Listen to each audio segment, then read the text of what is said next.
কিছুই বলার নেই। বিএনপির কতিপয় বামঘেঁষা নেতা দিন দিন ইসলামের বিরুদ্ধে যুদ্ধ করতে মাঠে নেমেছে। কোনো নেতা বলে মোল্লাদের বাচ্চা পেটে ধরবেন না, আবার কেউ বলে বিএনপির নেতার বউদের বোরকা পরতে দেবেন না, আবার কেউ বলে মসজিদে তাবলিগ করতে দেবে না, কেউ বলে মসজিদে মিলাদ দোয়া করতে দেবে না। এরই ধারাবাহিকতায় হবিগঞ্জের বিএনপির সাংস্কৃতিক সংগঠক ও নেতা মোশাররফ আহমদ ঠাকুর তার এক বক্তব্যে হিজাব ও নিকাব নিয়ে কটূক্তি করে বলেন, তো নেকাব মুসলমানদের ড্রেসই না, নেকাব মুসলমানদের ড্রেসই না।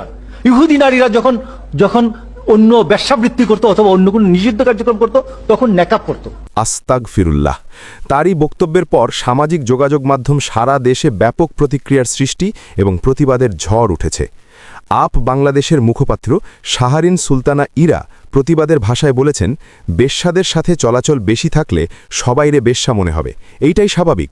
কোটটাই পড়লেই সবাই মানুষ হয়, কেউ কেউ তো জানোয়ারও হতে পারে। নিজেরাই হারার জন্য উঠে পড়ে লাগলে সাধারণ মানুষের কি আর করার আছে।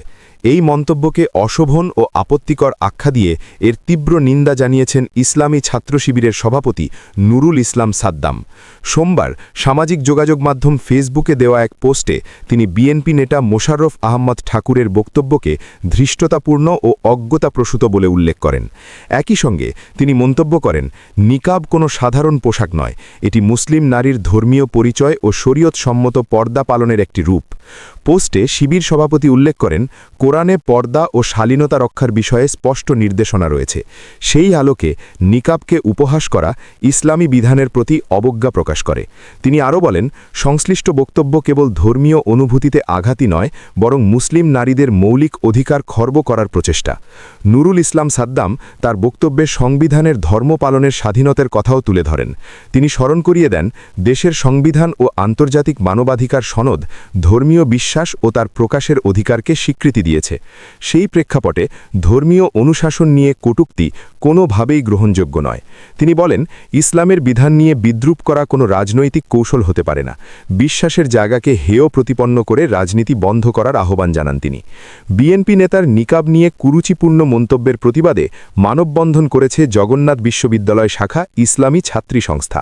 মঙ্গলবার ১৩ই জানুয়ারি বিশ্ববিদ্যালয়ের ভাস্কর্য চত্বরে এ মানববন্ধনের আয়োজন করে সংগঠনটি। এই সময় জকসুর বিজ্ঞান ও প্রযুক্তি বিষয়ক সম্পাদক এবং জবি শাখা ইসলামী ছাত্রী সংস্থার সভানেত্রী মুসা মত সুখিমন খাতুন বলেন, হিজাব মুসলিমদের পোশাক, এ নিয়ে কোনো বিতর্ক নেই, কিন্তু নিকাব মুসলিমদের কোনো ড্রেস নয়, এমন মন্তব্য আসলে বিভ্রান্তিকর। এখানে মূল বিষয়টি হল মুখমণ্ডল ঢেকে রাখা। কোরআন ও হাদিসের আলোকে একজন মুসলিম যদি পরিপূর্ণ পর্দা মেনে চলতে চান, তাহলে তিনি মুখমণ্ডলও ঢেকে রাখতে পারেন, কারণ মানুষের সৌন্দর্য মূলত তার চেহারা বা মুখমণ্ডলের মাধ্যমেই প্রকাশ পায়। তিনি আরও বলেন, কেউ যদি মুসলিম হিসাবে তার ধর্মীয় বিশ্বাস ও ইসলামী সংস্কৃতির অংশ হিসাবে পরিপূর্ণ পর্দা পালন করতে চান, তাহলে সেখানে বাধা দেওয়ার অধিকার কারও নেই। এটি ব্যক্তিগত ধর্মীয় স্বাধীনতার বিষয়। সুখিমন খাতুন বলেন, বাংলাদেশ একটি মুসলিম অধ্যুষিত দেশ। এ দেশে বহু মানুষ ধর্মীয় অনুশাসন অনুযায়ী মুখমণ্ডল ঢেকে রাখেন বা নিকাব ব্যবহার করেন, কিন্তু দুঃখজনকভাবে এই বিষয়টি নিয়ে বারবার কুরুচিপূর্ণ মন্তব্য করা হচ্ছে, যা কোনোভাবেই গ্রহণযোগ্য নয়। মানববন্ধনের উদ্দেশ্য তুলে ধরে তিনি বলেন, এই মানববন্ধনের মাধ্যমে আমরা সবার প্রতি আহ্বান জানাতে চাই, যেন সম্প্রীতির বাংলাদেশে যেন সবাই নিজ নিজ ধর্ম ও ধর্মীয় সংস্কৃতি স্বাধীনভাবে পালন করতে পারে। ইসলামী সংস্কৃতি অনুযায়ী পরিপূর্ণ হিজাব ও নিকাব পালন নিয়ে যেন কোনো কটূক্তি বা কুরুচিপূর্ণ মন্তব্য করা না হয় এবং সবাই আমাদের প্রতি সহমর্মী হয়। সোমবার ১২ই জানুয়ারি এ যৌথ বিবৃতিতে ঢাকা মহানগর উত্তর ইসলামী আন্দোলন বাংলাদেশ ঢাকা মহানগর উত্তর সভাপতি অধ্যক্ষ হাফেজ মাওলানা শেখ ফজলে বারি মাসুদ ও সেক্রেটারি মাওলানা মুহাম্মদ আরিফুল ইসলাম এই প্রতিবাদ জানান। তারা বলেন, তার এই বক্তব্যের জন্য প্রকাশ্যে ক্ষমা চাইতে হবে। ইসলামী আন্দোলনের নেতারা বলেন, এটা শুধু মা বোনদের অপমান নয়, ইসলামের অপমান। ইসলামের শাশ্বত বিধান হল নারীদের জন্য নিকাব পরিধান করা ফরজ। নিকাব বা মুখ ঢেকে রাখার প্রথাটি কেবল ইসলামের সঙ্গেই যুক্ত নয়। ইসলাম আগমনের বহু আগে থেকেই মধ্যপ্রাচ্যের বিভিন্ন সংস্কৃতিতে নারীদের পর্দা করার বা মাথা ও মুখ ঢাকার রীতি প্রচলিত ছিল। প্রাচীনকালে এটি আভিজাত্য এবং উচ্চ সামাজিক মর্যাদার প্রতীক হিসাবেও দেখা হতো। নেকাব বর্তমান সময়ে মুসলিমদের একটি ধর্মীয় পোশাক হিসাবে সুপ্রতিষ্ঠিত। প্রাচীন অন্যান্য সংস্কৃতির মধ্যেও বিদ্যমান ছিল। বর্তমানে এটি শালীনতার প্রতীক হিসাবে ব্যবহৃত হয়ে আসছে। নেতারা বলেন, তথাকথিত বিএনপি নেতাকে বাংলাদেশের সকল নিকাব পরিহিতা নারীর কাছে মাপ চাইতে হবে। এই বক্তব্যের মাধ্যমে তিনি বাংলাদেশের মা বোনদের সাংঘাতিকভাবে অপমান করেছেন। দেশের নারীদের একটা বড় অংশের পোশাক নিয়ে এই অবমাননা ও অমর্যাদাকর মন্তব্য করে তিনি কোনোভাবেই বিএনপিকে হেল্প করছেন না, বরং ডুবাচ্ছেন।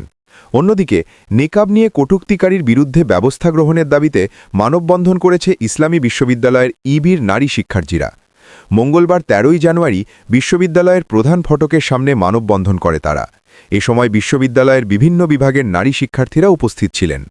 মানববন্ধনে শিক্ষার্থীদের হাতে লজ্জা আমার অলংকার, নিকাব আমার অধিকার, নো মোর ক্রিটিসাইজ, নিকাব আমার পরিচয়, অপমান নয়, স্টপ হিজাব শেমিং, ইসলামী সংস্কৃতির অপব্যাখ্যা রুখে দাও, হিজাব আমার অধিকার, হিজাব বিদ্বেষ বন্ধ করো, নারীর স্বাধীনতা রক্ষা করো, নিকাব নয় মানসিকতা বদলাও, নিকাব আমার সম্মান, নিকাব আমার মুক্তি, যতই করো কটূক্তি ভাঙবে না এই ভুক্তি, নিকাব নয় জুলুমের বিরুদ্ধে বিদ্রোহ, বিশ্বাস নিয়ে ছিনিমিনি চলবে না, চলবে না, নিকাবের নামে ঘৃণা আমরা রুখে দাঁড়াবো, হে মূর্খ আগে ইসলাম সম্পর্কে জ্ঞান অর্জন করো ইত্যাদি লেখা সম্বলিত প্ল্যাকার্ড দেখা যায়। বিএনপি শীর্ষ পর্যায়ের নেতা যখন বলেন নিকাব পতিতাদের পোশাক হয়ে দাঁড়িয়েছে, ঠিক তখন তিনি নারীদের চরিত্রে যারা বহুকাল ধরে বিশ্বাস আত্মমর্যাদার প্রতীককে নিকাব হিসেবে ধারণ করেছে সেইখানে তিনি কাদা ছুঁড়েছেন। ইংরেজি বিভাগের শিক্ষার্থী মুনতাহিনা রিনি বলেন, আমাদের সুশীল সমাজ কেন জানি এই বিষয়ে খুব চুপ হয়েছিল। কেন তারা চুপ হয়েছিল? এখানে আমরা বলতে চাই যে যখন একটি সংগঠনের পদধারী নেতা এমন কথা বলেন তখন সেই সংগঠন তার বিরুদ্ধে কী দৃষ্টান্তমূলক পদক্ষেপ নিয়েছে। তাহলে কি আমরা ধরে নেব যে আপনারা সেই ব্যক্তিকে সমর্থন করছেন নাকি ইসলামী সংস্কৃতিকে ধারণ করছেন? আমরা দেখেছি ইনকালাব মঞ্চের মুখপাত্র হাদি ভাই দেশে যে একটি সুস্থ সাংস্কৃতিক চর্চার আন্দোলন গড়ে তুলেছিলেন তার সেই কণ্ঠস্বরকে রুদ্ধ করে দেওয়া হয়েছে। কিন্তু তারা হয়তো ভুলে গিয়েছেন যে ইনসাফের লড়াইয়ে হাদিরা বারবার জন্মগ্রহণ করে, হাদিরা কখনো থেমে থাকে না। আমরা আজ এখানে এই কটূক্তিকারী দৃষ্টান্তমূলক শাস্তি চাইছি। অনতিবিলম্বে এই শাস্তির কার্যকর চাই, যেন ভবিষ্যতে এমন ঔদ্ধত্যপূর্ণ মন্তব্য করার আগে যে কেউ ১০ বার ভেবে তারপর কথা বলে।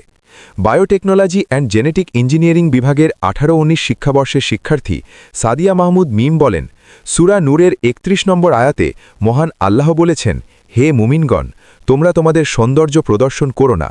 কেউ যদি পর্দা করে নিজেকে আড়াল করে তাকে কটূক্তি করা অযৌক্তিক ও নিন্দনীয়। পোশাকের স্বাধীনতা বলতে শুধু জিন্স বা ওয়েস্টার্ন পোশাক নয়। ফ্রক পরা মেয়ে যেমন স্বাধীন, তেমনি বোরকা ও নিকাব পরা মেয়েরও সেই স্বাধীনতা থাকতে হবে। একটি মুসলিম দেশে শুধু ওয়েস্টার্ন কালচারের পোশাককে স্বাধীনতার মানদণ্ড বানানো লজ্জাজনক। বোরকা হোক বা জিন্স, নারীর পোশাক নিয়ে বিভাজনমূলক মন্তব্য গ্রহণযোগ্য নয়। ফোকলোর স্টাডিজ বিভাগের শিক্ষার্থী তাজমিন রহমান, আমরা দেখেছি বিএনপির একজন শীর্ষ পর্যায়ের নেতা, সাংস্কৃতিক সংগঠক, তিনি হিজাব এবং নিকাবকে নিয়ে কী পরিমাণ একটি নোংরা মন্তব্য করেছেন। আমি এটাকে দেখছি নারীর প্রতি তার যে বিদ্বেষ এবং তার অজ্ঞতা এবং তার নোংরা মন মানসিকতার বহিঃপ্রকাশ ছিল তার কালকের এই মন্তব্য। তিনি বিএনপির একজন শীর্ষ পর্যায়ের নেতা হয়ে কিভাবে বলেন নিকাব পতিতাবৃত্তিদের পোশাক? বিএনপির শীর্ষ পর্যায়ের নেতা যখন বলেন নিকাব পতিতাদের পোশাক হয়ে দাঁড়িয়েছে, তখন তিনি নারীদের চরিত্রে যারা বহুকাল ধরে বিশ্বাস ও আত্মমর্যাদার প্রতীক হিসাবে নিকাবকে ধারণ করেছেন সেখানে তিনি কাদা ছুঁড়েছেন। তাকে স্পষ্টভাবে জানাতে চাই, নারীদের চরিত্রে যখন তিনি কাদা ছুঁড়েছেন তার উল্টো প্রতিঘাত তাকে নিতে হবে। তিনি আরও বলেন, আমরা দেখতে চাই বিএনপির যে নীতি নির্ধারকরা আছেন তারা এই নেতার বিরুদ্ধে কী অ্যাকশন নিচ্ছে, অথবা আমরা ধরে নেব, সাধারণ জনগণ ধরে নেবে যে তার এই বক্তব্যকে বিএনপি ধারণ করে, লালন করে। যদি এরকম পর্যায়ে নেতা যদি সংসদে যায় তাহলে আমার মনে হয় আমি নিকাব করার কারণে আমি গ্রেপ্তার হতে পারি। আমার ভাই যে দাড়ি টুপি রাখবে তাকেও বিশেষ ট্যাগিং দিয়ে জেলে ভরে রাখা হবে। নারীর সম্মান নিয়ে আর কোনো ছিনিমিনি চলবে না। নিকাব আমার অধিকার, নিকাব আমার ব্যক্তিগত সিদ্ধান্ত, নিকাব আমার স্বাধীনতা। নিকাব আমার স্বাধীনতা আছে, ছিল এবং থাকবে। ভবিষ্যতে এর দিকে কেউ যদি আঙুল বাড়ায় বা হাত দেওয়ার চেষ্টা করে তবে আমাদের বাঙালি সমাজে যারা নারী আছেন, মুসলিম নারী আছেন যারা বিশ্বাস করেন, তারা কঠোর ব্যবস্থা নেবেন। দর্শক, আপনি কি মনে করেন? মতামত কমেন্টে জানাতে ভুলবেন না এবং সাবস্ক্রাইব করে নবকলি স্টুডিওর সাথেই থাকুন।